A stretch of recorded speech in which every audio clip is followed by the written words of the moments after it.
Jadi usia produktif kita juga cukup tinggi, cuma yang jadi problem kadang-kadang jadi pertanyaan kita bersama bahwa ketika populasi angka usia produktif tinggi seiring dengan digital 4.0, apakah seiring nggak nih?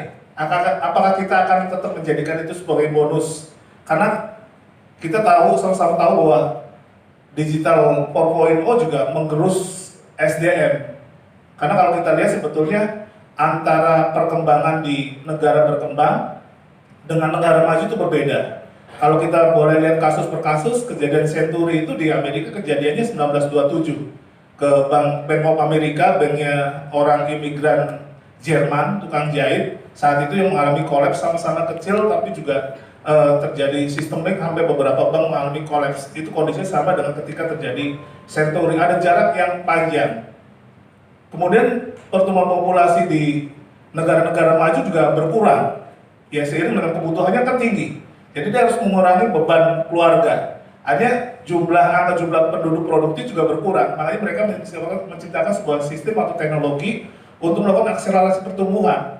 Nah kita lagi bonus-bonusnya penduduk lagi banyak-banyak usia angka produktif. Itu mungkin juga jadi ini harus kerja pemerintah lebih ekstra lagi ya. Apalagi sekarang lagi digagas untuk ke situ.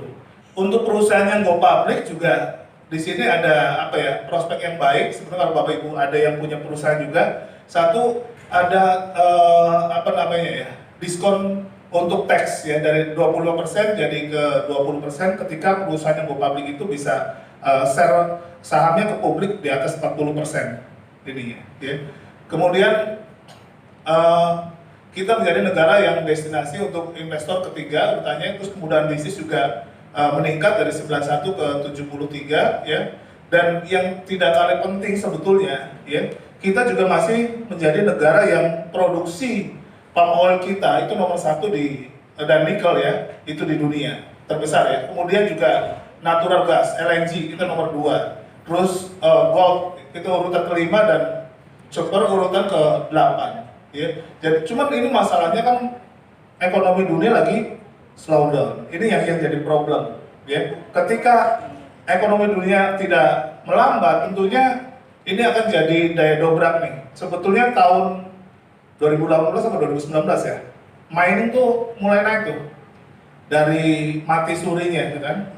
Kalau teman-teman yang punya mining 5 tahun atau 6 tahun ke belakang tuh mengalami hal yang luar biasa. Batu bara hidupnya hanya dari PLN ya. Jadi karena di luar biasa, tapi terus setelah itu kan mengalami ada kenaikan, ada permintaan, ada demand yang bagus dari luar ya, karena ada pertumbuhan ekonomi yang mulai membaik ini ya.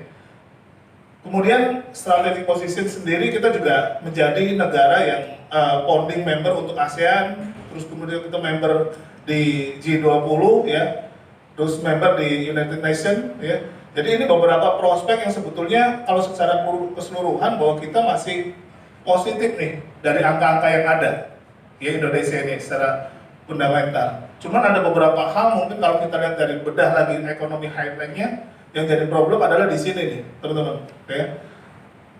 Trade deficit untuk perdagangan masih minus, sekarang core deficit juga masih minus, tapi yang lainnya kita masih positif. Di angka pertumbuhan ekonomi kita masih di atas 5%.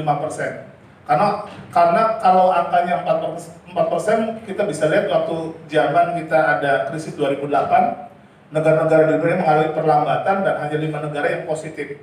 Waktu itu muncul istilah BRICS ya, Brazil, Rusia, India, China, dan South Africa. Yang nggak berhasil Rusia sama South Africa ya. Brazil tumbuh, India tumbuh, China tumbuh gitu deh. Jadi itu negara-negara yang kemungkinan di depan bakal merajai lah istilahnya ya ini ya. Kemudian nah ketika itu kita juga sama dihajar juga, indeks juga turun 86% kalau nggak salah di tahun 2008, kemudian 2009 naik lagi, turunnya 50%, naiknya 86% ya ini ya di 2009. Karena apa? Karena ekonomi kita positif. Jadi kita satu dari 5 negara yang ekonominya positif pada saat itu ya. Kenapa? Karena sebetulnya private consumption kita itu 60% dari lokal, dari domestik. Ini yang menyebabkan kita masih bisa tumbuh lah. Makanya orang bilang bahwa negara Indonesia itu negara autopilot. nggak ada presiden pun bisa tumbuh.